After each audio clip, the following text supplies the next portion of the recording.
Bismillah,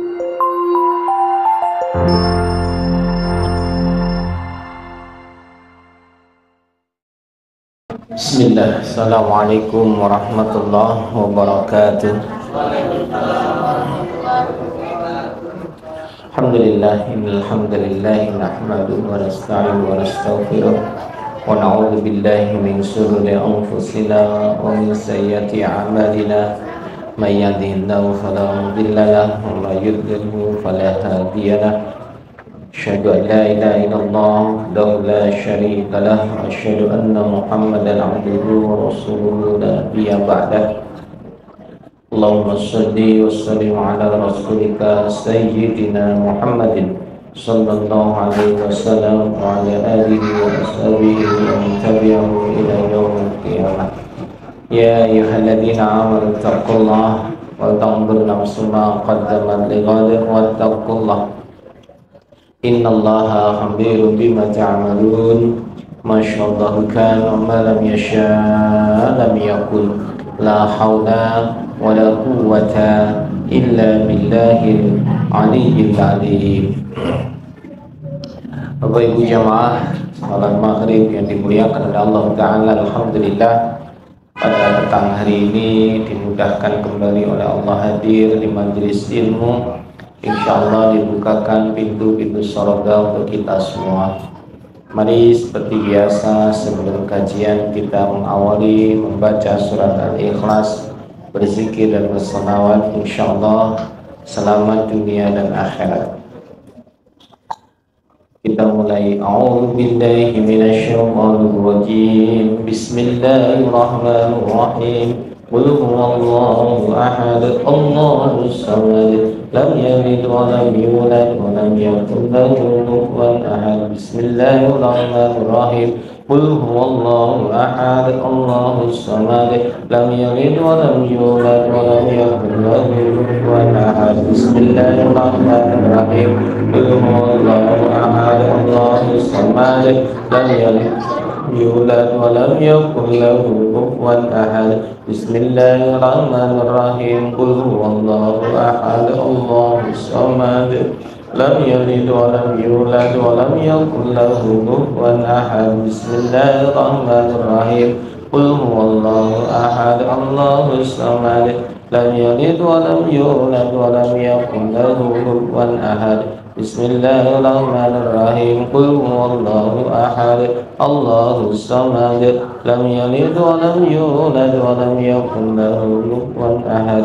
Bismillahirrahmanirrahim. Qul huwallahu ahad, Allahus samad, lam yalid wa lam yulad wa lam yakul lahu kufuwan ahad. Bismillahirrahmanirrahim. Qul huwallahu ahad, Allahus samad, lam yalid wa lam yulad wa lam yakul lahu kufuwan ahad. Bismillahirrahmanirrahim. Qul huwallahu ahad, Allahus samad, lam yalid wa lam yulad wa lam yakul lahu kufuwan ahad. Bismillahirrahmanirrahim. Qul huwallahu ahad, Allahus samad, lam yalid wa lam yulad wa lam yakul lahu kufuwan ahad. La ilaha illallah wahdahu la syarika lah, lahul mulku wa lahul hamdu wa huwa ala kulli syai'in qadir. La ilaha illallah wahdahu la syarika lah, lahul mulku wa lahul hamdu wa huwa ala kulli syai'in qadir. La ilaha illallah wahdahu la syarika lah, lahul mulku wa lahul hamdu wa huwa ala kulli syai'in qadir.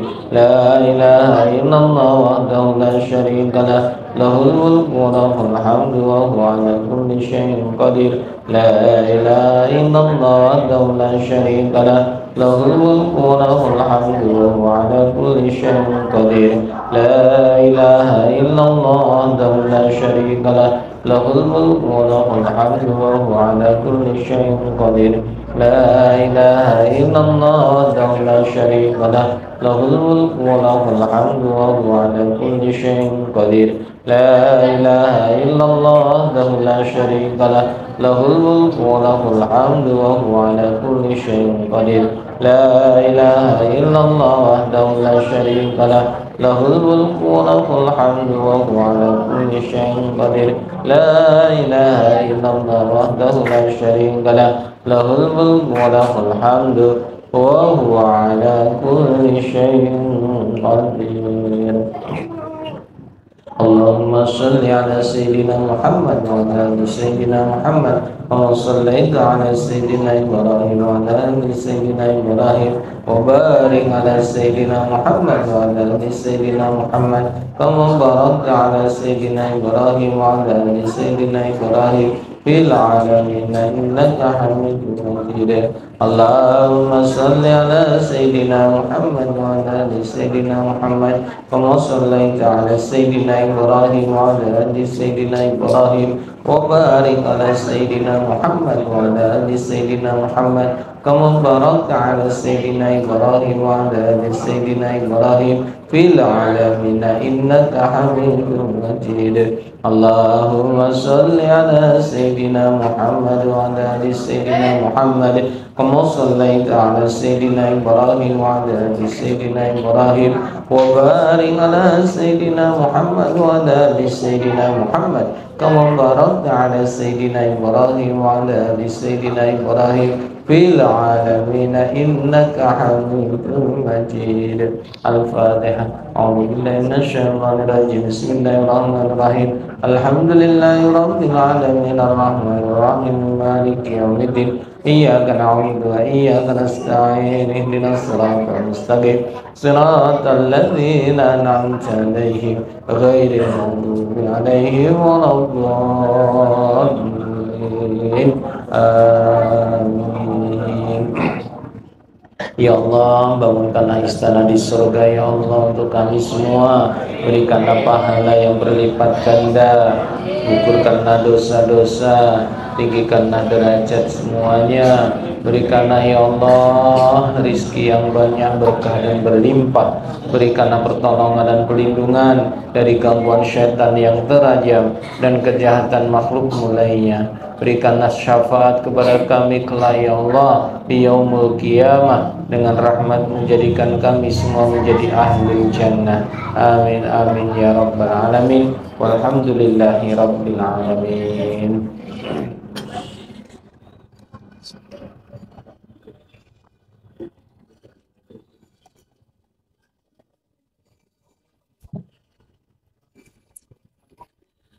Bapak Ibu jamaah yang dimuliakan oleh Allah Ta'ala, alhamdulillah kita lanjutkan kajian kita tentang orang-orang yang selamat. Sudah pasti orang yang selamat ini jelas selamat di dunia, selamat di akhirat. Kita berharap ya selamat di dunia, selamat di akhirat. Syarat yang pertama bagi mereka yang harus selamat adalah yang beriman kepada Allah Ta'ala. Cek.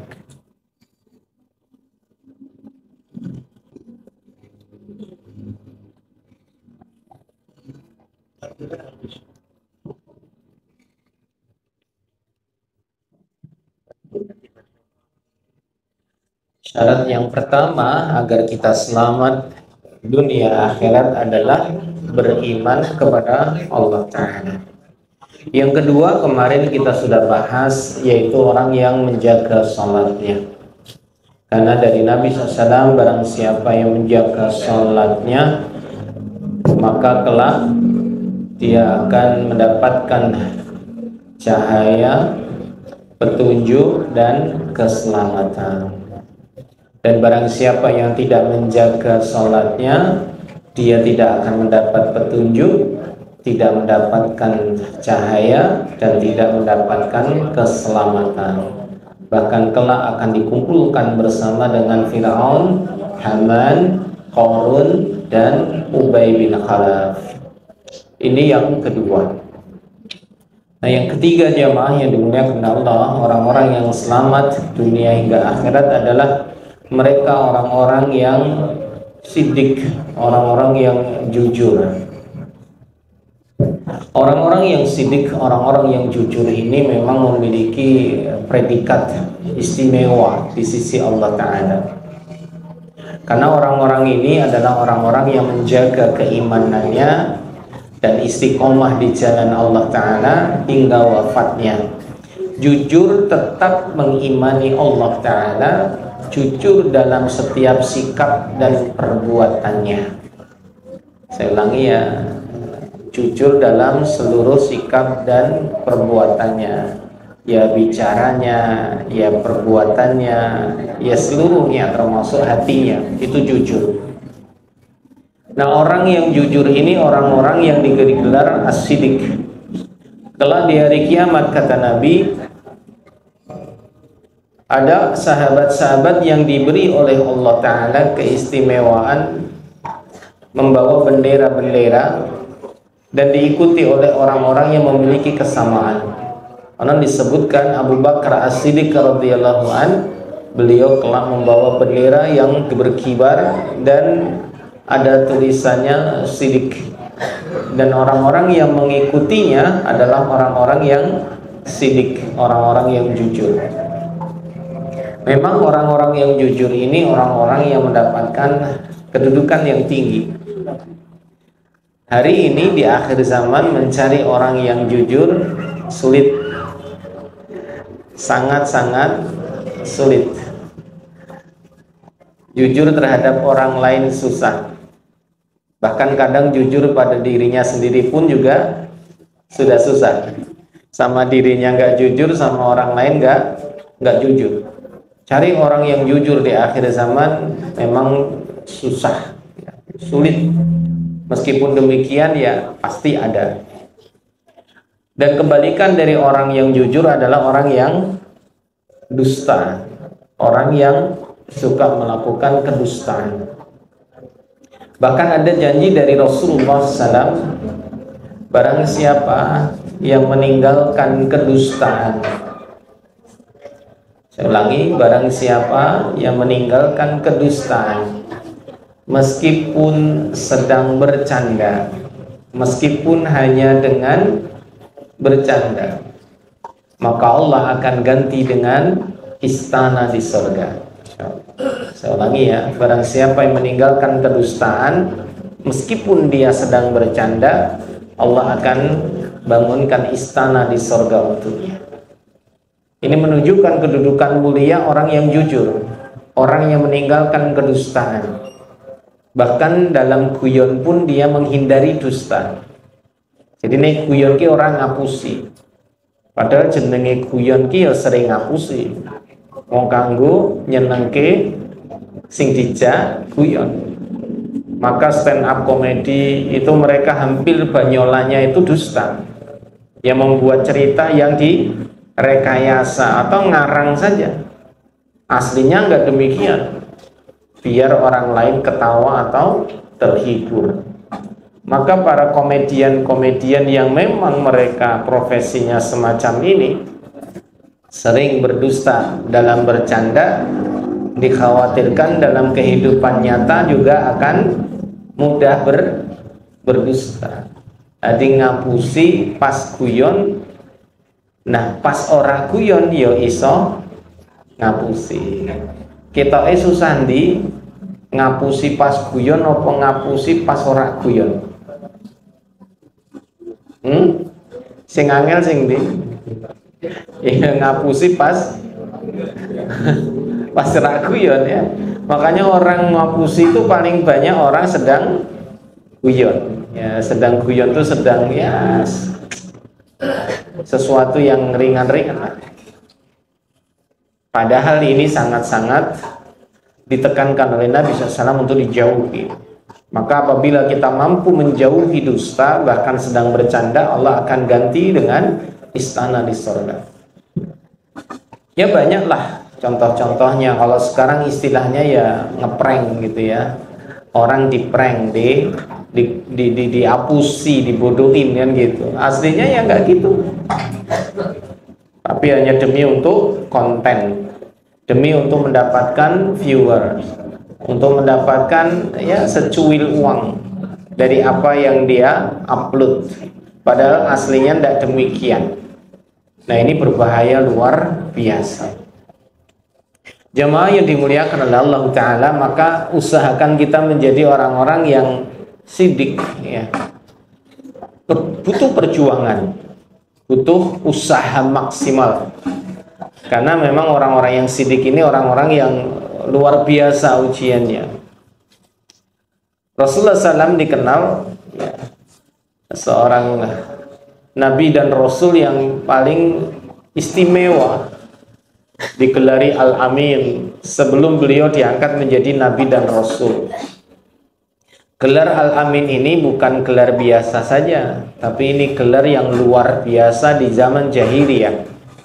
Arti Al-Amin itu orangnya gampang dipercaya, sangat-sangat terpercaya. Al-Amin itu orang yang amanah, orang yang insya Allah dititipi sesuatu itu aman, orang yang dia bertanggung jawab. Ini Al-Amin. Ora tahu goroh, ora tahu ngapusi, ora tahu belinjani. Ini Rasulullah SAW. Dikisahkan dalam kisah-kisah teladan, terutama tentang Rasulullah SAW. Pernah Rasulullah SAW itu ditanya seseorang. Pada waktu itu Rasulullah SAW sedang duduk, dan kemudian ada orang yang lewat sambil berlari. Setelah berlalu, orang yang kedua berlari mengejarnya.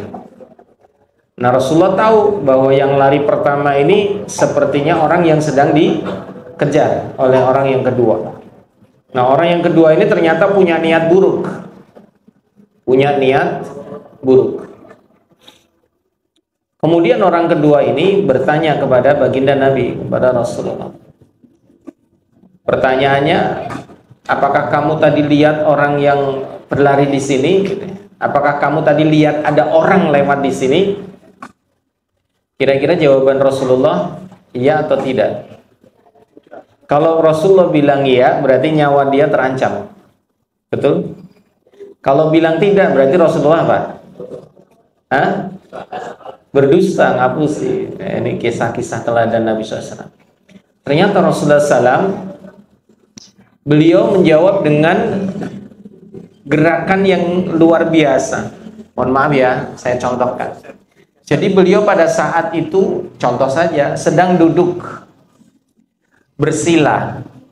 Nah, orang tadi itu lewat. Kemudian Rasulullah SAW tidak lagi duduk bersila, gampangnya posisinya berubah, menghadapnya pun berubah. Saat ditanya, apakah kamu lihat orang yang lewat di depanmu? Saat saya seperti ini, tidak ada orang yang lewat di depanku. Paham maksudnya? Jadi Rasulullah SAW menyelamatkan orang itu, dan Rasulullah tidak harus berdusta. Jadi Rasulullah menjawabnya, saat aku duduk seperti ini, tidak ada yang lewat di depanku. Padahal Rasulullah tadi melihat, tapi beliau sedang apa? Duduk bersila. Kalau Rasulullah duduk bersila memang lewat. Tapi saat Rasulullah pindah posisi tadi, Rasulullah bilang, saat aku seperti ini, tidak ada yang lewat. Ya, Rasulullah menyelamatkan nyawa orang, dan Rasulullah tidak berdusta. Mungkin bagi kita, itu kan sepele ya. Tapi inilah luar biasa. Maka orang-orang yang sidik ini kelak di hari kiamat akan mendapatkan kedudukan khusus. Konon dikabarkan orang-orang yang sidik ini besok masuk surganya secepat kilat, tanpa hisab. Ciri orang tanpa hisab itu kalau masuk surga secepat kilat. Makanya orang-orang yang masuk surganya bus itu berarti tanpa hisab. Bahkan ada yang mengatakan mereka tidak melewati sirat. Meskipun ini dibantah oleh semua ulama jumhur, tidak ada manusia yang akan masuk surga kecuali pasti melintasi sirat. Karena surga itu ada di depan, neraka ada di bawah, dan startnya padang mahsyar. Maka kalau ingin ke surga ya harus melewati neraka untuk sampai di ujungnya. Jadi kalau ada orang masuk surga tanpa lewat sirat, ya kayaknya tidak ada, semua harus lewat sirat. Nah, cara lewatnya macam-macam. ada yang jalan, ada yang merangkak, ada yang lari, ada yang naik kendaraan, ada yang diterbangkan. Nah, sehingga yang secepat kilat ini ya diterbangkan oleh siapa? Burak, ya, kendaraan Nabi saat peristiwa Isra. Jamaah yang dimuliakan oleh Allah, kita berusaha menjadi orang-orang yang sidik, ya, orang-orang yang jujur. Dan ini butuh ya perjuangan. Butuh apa? Perjuangan. Butuh proses, butuh keberanian. Nih iso yang mulai seko guyonan, ya. Kalau bisa saat kita guyon, ojo nganti ngapusi. Nek bareng ngapusi, ya ndang cepet-cepet istighfar lah, taubat lah. Wong tadi itu guyon gitu. Ada orang dusta yang diizinkan, boleh nggak jujur, diizinkan. Yang pertama suami istri, dalam rangka untuk menciptakan kerukunan, menjaga perasaan, menghindari konflik. Sehingga dusta yang dibolehkan adalah dustanya suami istri untuk menjaga apa? Perasaan. Nah, itu boleh, bahkan berpahala karena menjaga perasaan pasangannya. Pernah suatu saat Rasulullah SAW pulang, seperti biasa disiapkan air oleh ibunda Aisyah radhiyallahu anha. Segelas air biasa diminum oleh Rasulullah SAW, dan Rasulullah tidak pernah menghabiskan air itu, mesti disisakan untuk diminum oleh Aisyah radhiyallahu anha. Jadi kebiasaan Rasulullah minum tidak dihabiskan, karena sisanya akan dihabiskan oleh Aisyah radhiyallahu anha. Dan Aisyah itu selalu memperhatikan di mana bibir Rasulullah SAW itu menyentuh gelas. Jadi kalau gelasnya dipegang, misalkan kalau itu ada gagangnya gitu ya, Rasulullah minumnya di situ, maka itu akan diulangi oleh Aisyah radhiyallahu anha. Di tempat itulah beliau minum, dan itu diulang hampir setiap waktu. Nah, suatu saat Rasulullah SAW minum, dihabiskan. Nah, saat dihabiskan ini, Aisyah terasa kayak gampangannya merasa tidak nyaman gitu. Loh, kok dinteke?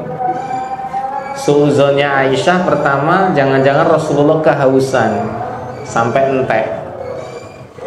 Atau yang kedua, Rasulullah lupa. Wong biasanya disisakan lagi, kok dihabiskan. Udah, cuman dipendem rasanya itu. Sampai akhirnya Aisyah ke belakang sambil bawa gelas, masih ada beberapa tetes. Akhirnya dikoreti istilahnya ya, dikoreti. Habis itu dia masukkan ke mulutnya, baru sadar, loh ternyata malah asin banget gitu ya, rasanya asin. Akhirnya beliau maju lagi ke Rasulullah dan minta maaf karena ternyata airnya asin. Dan Rasulullah SAW tidak memberitahukan kepada Aisyah radhiyallahu anha karena ingin menjaga perasaan Aisyah. Kalau dikasih tahu dari awal mesti ya nggak enak lah Aisyah radhiyallahu anha. Maka jamaah yang dimuliakan oleh Allah, Rasulullah mengambil sikap diam dan tidak memarahilah semacam itu. Nah, ada lagi seorang suami yang mendapati istrinya masak keasinan misalkan. Nah, itu ditanya, piye Mas, enak? Ya enak, padahal janjane ora enak, wong asin tenan. Tapi hanya untuk menjaga perasaan istri, akhirnya dia bilang enak, gitu ya. Pokoknya nih suami dimasak ke istri apa wae ya ngomong enak ngono wae. Istri juga begitulah ya, menyenangkan suami dalam rangka untuk menjaga kerukunan ya, untuk hal-hal yang sifatnya mendamaikan hati. Atau sebaliknya, suami pulang bawa daster beli di Simpang 5 waktu Car Free Day misalkan, ya 100.000 dapat 3 lah. Bawa pulang, ternyata istrinya ya sebetulnya kurang seneng gitu. Tapi ya, pertama murah meriah, yang kedua norak warna-warnanya, yang ketiga rangen nyangu janjane iso 15.000-an 1.000 telu. Nah, bojone balik seneng dia istrinya. Wah Mas, wah apik tenan iki pilihanmu luar biasa. Kok iso entuk murah iki piye mau? Nah, itu padahal janjane yo kelarangan, ora apik warnane, norak bla bla bla. Tapi istri ingin menyenangkan hati suami. Wah, apik Mas, luar biasa, matur suwun, terima kasih. Nanti malam saya pakai. Akhirnya dipakai terus, hampir sobek kan gitu ya. Saking senengnya tinggal terus, padahal mendang cepet rusak. Mendang cepet rusak tinggal terus. Nah, coba kalau jujur, wah mas, kaya ngene kok mbok tuku, kowe diapusi, sesuk meneh iki nek tuku iki bareng aku. Aja tuku dhewe, mending duwite kayak aku 100.000 maneman daripada kowe tuku dhewe, malah ngomel. Akhirnya bojone kudune entuk ya balasan yang happy, seneng, wah malah mutung. Wis gurne-gurne baleke kowe malah bar baleke tinggal mancing karepmu. Akhirnya ya wis ya Allah. Maka suami istri boleh berdusta dalam rangka untuk apa? Ya menyenangkannya. Selain itu tidak boleh. Ya, dusta selain yang itu tidak boleh. Suami istri tidak boleh saling dusta untuk hal-hal yang selain menjaga perasaan. Yang kedua, menjaga apa? Nyawa orang. Ya tadi sebagaimana Rasulullah, kita boleh berdusta. Sebetulnya boleh berdusta dalam rangka menjaga apa? Nyawa orang lain yang terancam. Jadi kalau kita ditanya tadi ada nggak di sini, ora ono gitu ya. Tapi kalau kita ingin aman ya posisinya geser. Aku ora ono, aku selama aku ngene iki ra ono. Gampangnya cari aman lah. Itu dusta yang dibolehkan ya, sehingga kita bisa terhindar dari kesalahan. Nah, ini dusta-dusta yang kita memang boleh untuk dilakukan ya, dalam rangka untuk menjaga. Selanjutnya Bapak Ibu jamaah yang dimuliakan oleh Allah, orang-orang yang selamat di akhir zaman. Dan yang tadi ya, orang jujur itu memang susah ya, tapi kita berusaha untuk bisa melatihnya. Minimal dari guyonan kita jangan ada dusta lah. Nek iso rasa guyon lho. Nek ra iso apa sih ngomong apik mending menang lah gitu. Kalau nggak bisa ngomong yang baik, nggak bener, yang bener itu diem aja lah. Diem lebih baik daripada kita ngomong malah salah.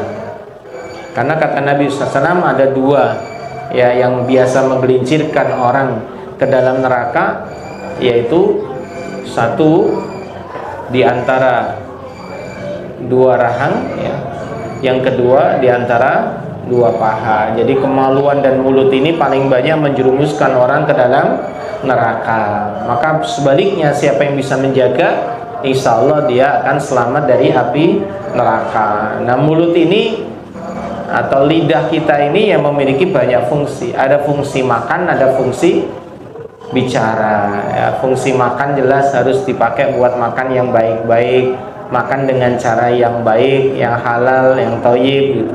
Yang kedua fungsi bicara, yang ngomong yang baik-baik. Ora iso ngomong sing apik ya meneng. Gus Bah pernah ditanya bagaimana tips untuk kita bisa terjaga di akhir zaman, di kondisi yang sudah banyak fitnah atau kedustaan lah di media sosial lain-lain. Maka beliau menyarankan ya menyendirilah. Menyendirilah itu artinya ojo sering-sering kumpul karo wong dan jaga lesannya, karena dengan kita menyedikitkan kumpul sama orang, insya Allah selamat lesannya. Kalau sering ketemu orang ya mudah tergelincirnya. Wong jenenge sering ketemu ya mesti ngomong. Nah Bapak Ibu, kalau kita memang berjanji kepada seseorang, kalau memang nggak bisa, bilang aja nggak bisa. Jangan sampai kita bilang insya Allah yang aslinya hati kita itu nggak akan datang. Itu namanya dusta. Apalagi dusta atas nama insya Allah. Pak sesa nenggonku ya, insya Allah Ustaz, insya Allah. Padahal aslinya ini ngomong arah teko kok. Tapi nih arep ngomong ora teko ora enak gitu loh. Nah, akhirnya kan dia dusta. Aslinya dia memang mati.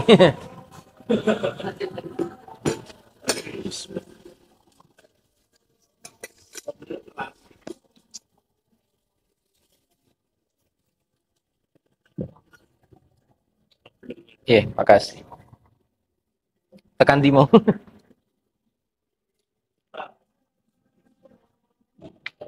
Oh, insya Allah. Jadi ibu bapak, kalau memang kita janji bisa ngomong insya Allah, ojo ngomong iso, karena iso ki 100%. Padahal 100% itu mutlak milik Allah. Kita hanya diberi ya ucapan insya Allah yang peluangnya hanya 99%. Yang 1% ya kehendak Allah bisa terjadi. Maka kalau kita memang tidak akan memenuhinya, ya ojo ngomong insya Allah, ngomong aja sekalian ora iso. Jangan dusta. Artinya dusta itu dalam hati kita ngomong ora asline, tapi mulut bilang insya Allah. Sehingga akhirnya insya Allah itu menjadi satu kalimat yang tidak disukai. Hari ini terjadi. Misalkan janjian besok ya, insya Allah, ojo insya Allah, jangan dulu. Insya Allah, mah aku insya Allah, kudu ya, mah aku nih insya Allah, kudu ya, insya Allah. Sampai ngeyel kan? Karena apa? Kalimat insya Allah sudah dimanai negatif. Karena orang yang bilang insya Allah biasanya apa? Belenjani, biasanya ngapusi. Lah ini masya Allah. Nah yang sering kali ini sederhana kalimatnya tapi berat bebannya sebetulnya apa Jal? Titip salam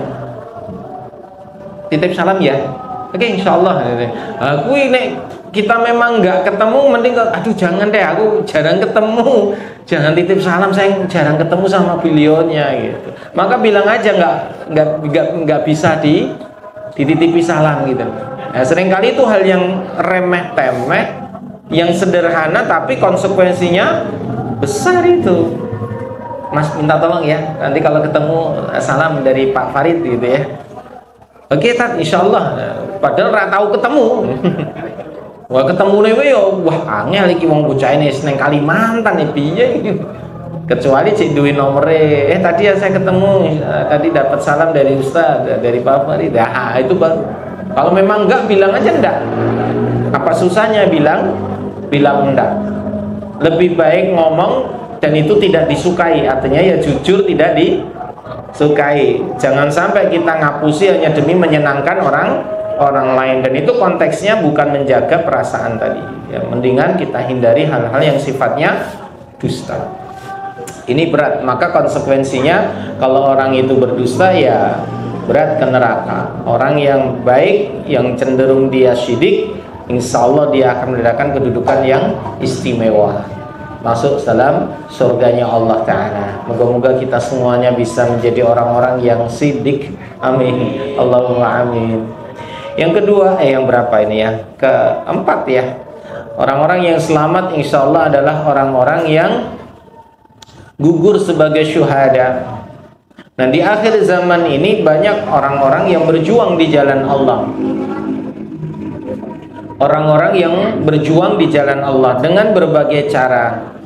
Ada yang dengan cara mengorbankan hartanya, bisa dinilai jihad. Ada yang mengorbankan tenaganya, ada yang mengorbankan ilmunya, ada yang mengorbankan nyawanya. Dan puncak dari orang yang gugur sebagai syuhada adalah orang yang mengorbankan hingga nyawanya. Nah orang yang gugur sebagai syuhada ini orang-orang yang istimewa. Bahkan belum dunia kiamat dia sudah berada di surga. Saya ulangi ya, belum kiamat ruhnya sudah berada di surga. Apalagi nanti kalau sudah terjadi hari kiamat, wah mereka lebih disempurnakan lagi pahalanya. Maka orang-orang yang mati syahid atau gugur sebagai syuhada adalah orang-orang yang dipastikan selamat dunia akhirat. Kenapa dunia akhirat? Karena dunia dijaga oleh Allah tubuhnya. Makanya tubuh orang-orang yang mati syahid ini tidak hancur, tidak rusak, akan selalu terjaga. Masih ingat kisah bagaimana para syuhada Uhud? Ada 70 sahabat yang dimakamkan dalam satu lubang yang sama selepas perang Uhud. Terjadi banjir di zaman kita. Kemudian beberapa jenazah itu terangkat dan kemudian oleh pemerintah Saudi untuk dikebumikan kembali, dimakamkan kembali dalam satu tempat yang sama. Kemudian ya ditandani menora kena banjir meneh.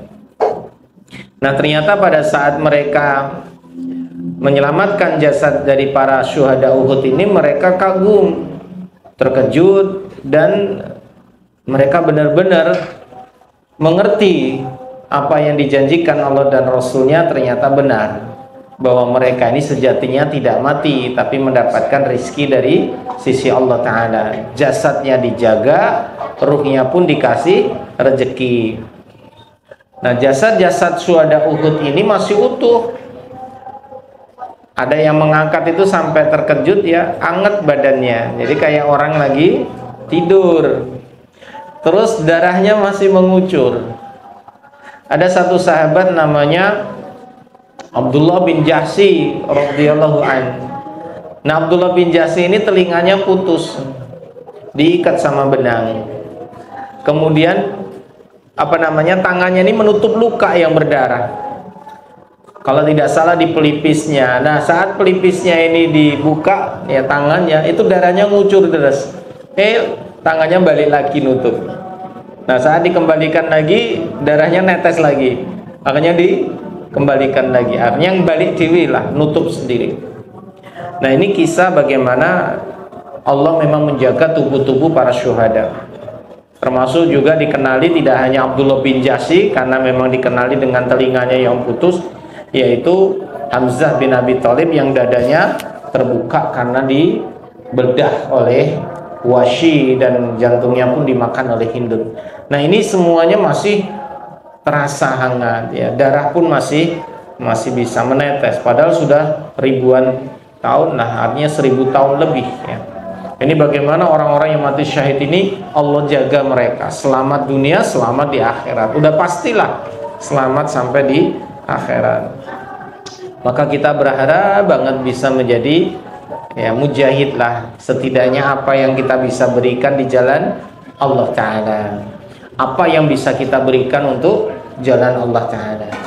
Hari ini kita tidak perang dalam arti mengorbankan nyawa, ya setidaknya ya minimal doa-doa kita untuk saudara-saudara kita di Palestina, di Suriah, di Yaman, atau di beberapa tempat lain yang sekarang mengalami penindasan dari orang-orang kafir dan orang-orang musyrik.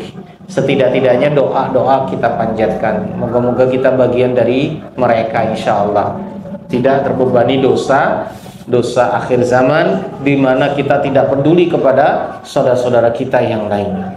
Bapak Ibu jamaah yang dimuliakan oleh Allah, ada selain para syuhada memang tubuh-tubuh yang dijaga, yaitu orang-orang yang memiliki amal-amal istimewa. Jadi tubuhnya utuh. Kalau tubuhnya utuh ya insya Allah berarti dia di alam barzah ini mendapatkan nikmat kuburnya, nikmat alam barzahnya istimewa. Kenapa? Ya tubuhnya utuh, jasadnya utuh. Padahal udah dimakam sekian lama. Saya pernah mengantarkan bule saya ya pas meninggal dunia itu dimakamkan di lubang yang pernah ada makamnya, di lubang yang ada pernah makamnya. Nah, setelah dibongkar ternyata hanya sisa tulang-tulang kecil-kecil, sudah remuk tulangnya semua. Jadi bukan tulang panjang-panjang ya, ini tangan panjang, kaki panjang, tengkorak, bundar, udah nggak ada. Udah jadi campur tanah dengan tulang-tulang kecil-kecil, remukan istilahnya begitu. Ya udah, saat digali itu remuk, jadi kita nggak ngerti. Akhirnya terus bule dimakamkan di makam itu, sehingga makam tersebut nggak pernah penuh ya, karena yang udah lama-lama ya digali lagi untuk dikebumikan. Padahal gampangannya ya orang mati itu banyak sekali. Saya mau nanya sama panjenengan semua, orang yang mati sama orang yang hidup hari ini banyak yang sudah mati atau yang masih hidup?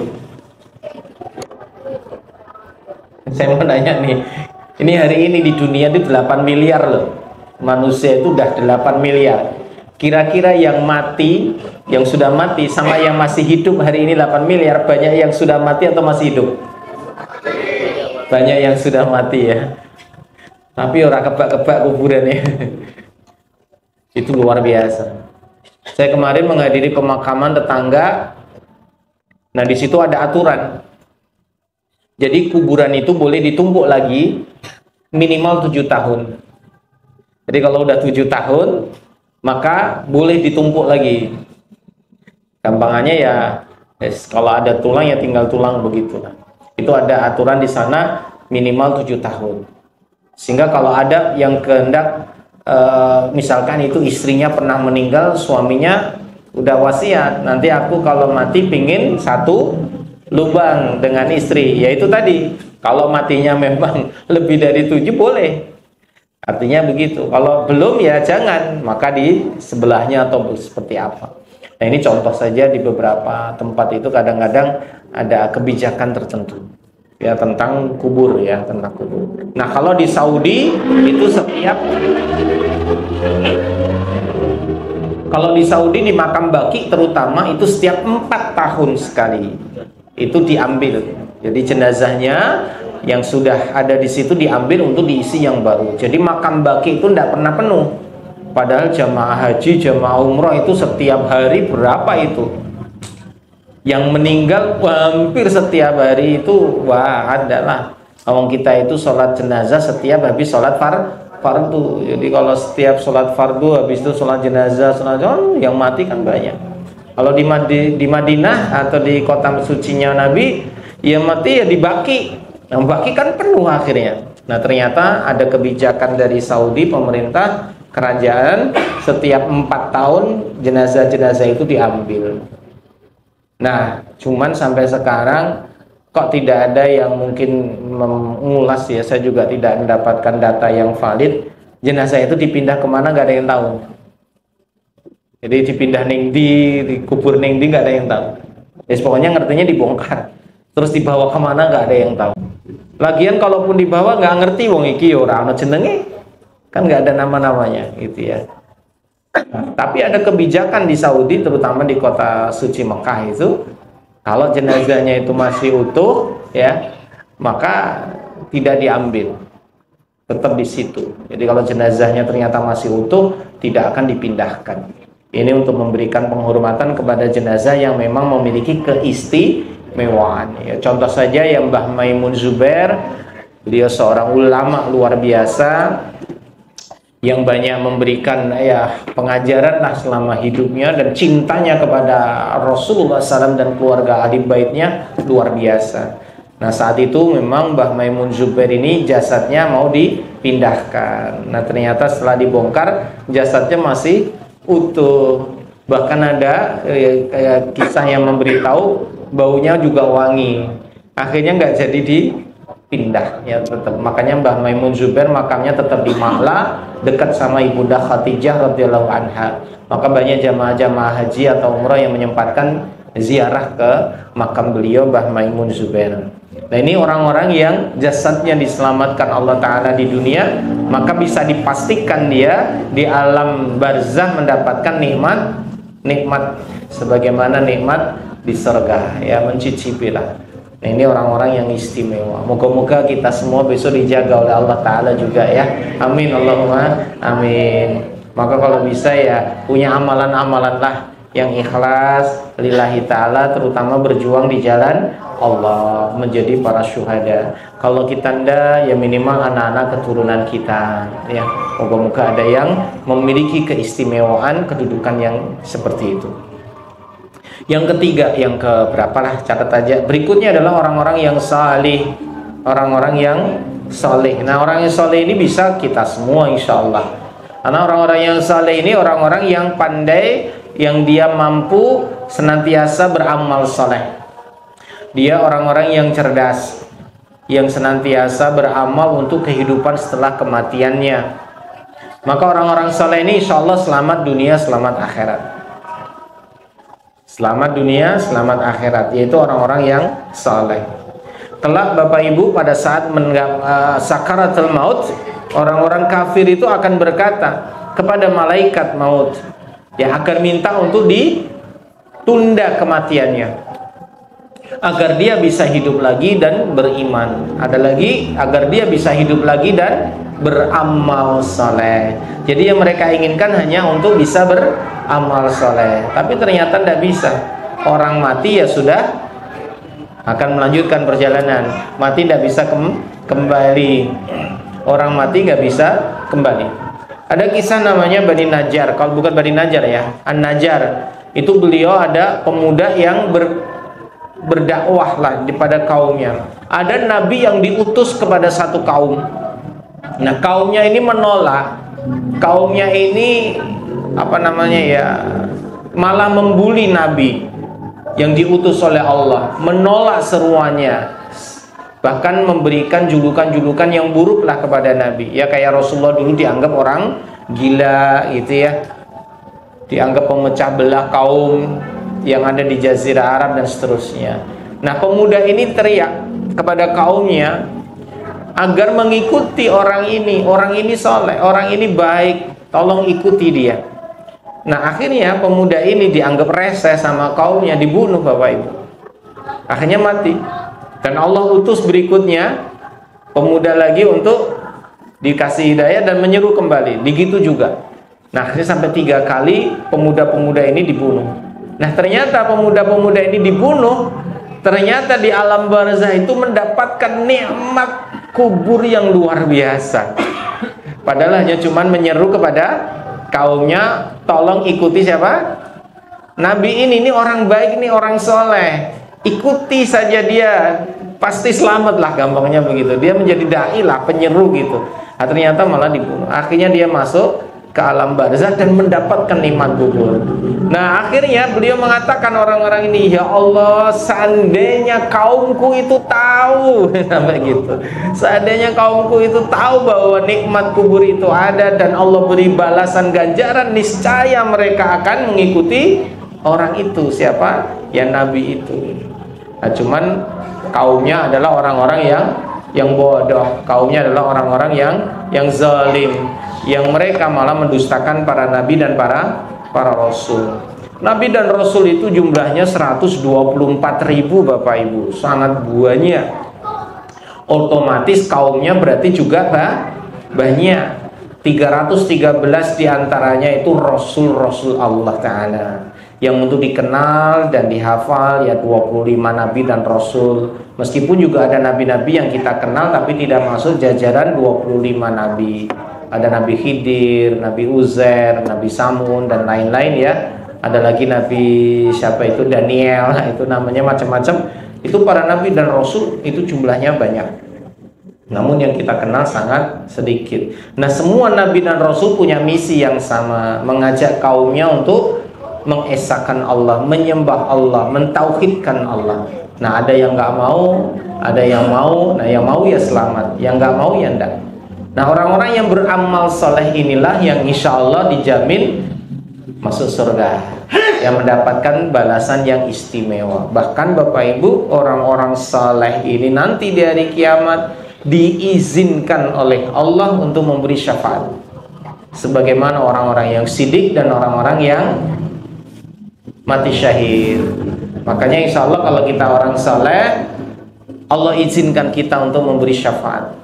Syafaat itu artinya ya pertolongan buat ngajak saudaranya, keluarganya, kerabatnya masuk surga, atau membebaskan keluarganya, saudaranya, kerabatnya dari api neraka.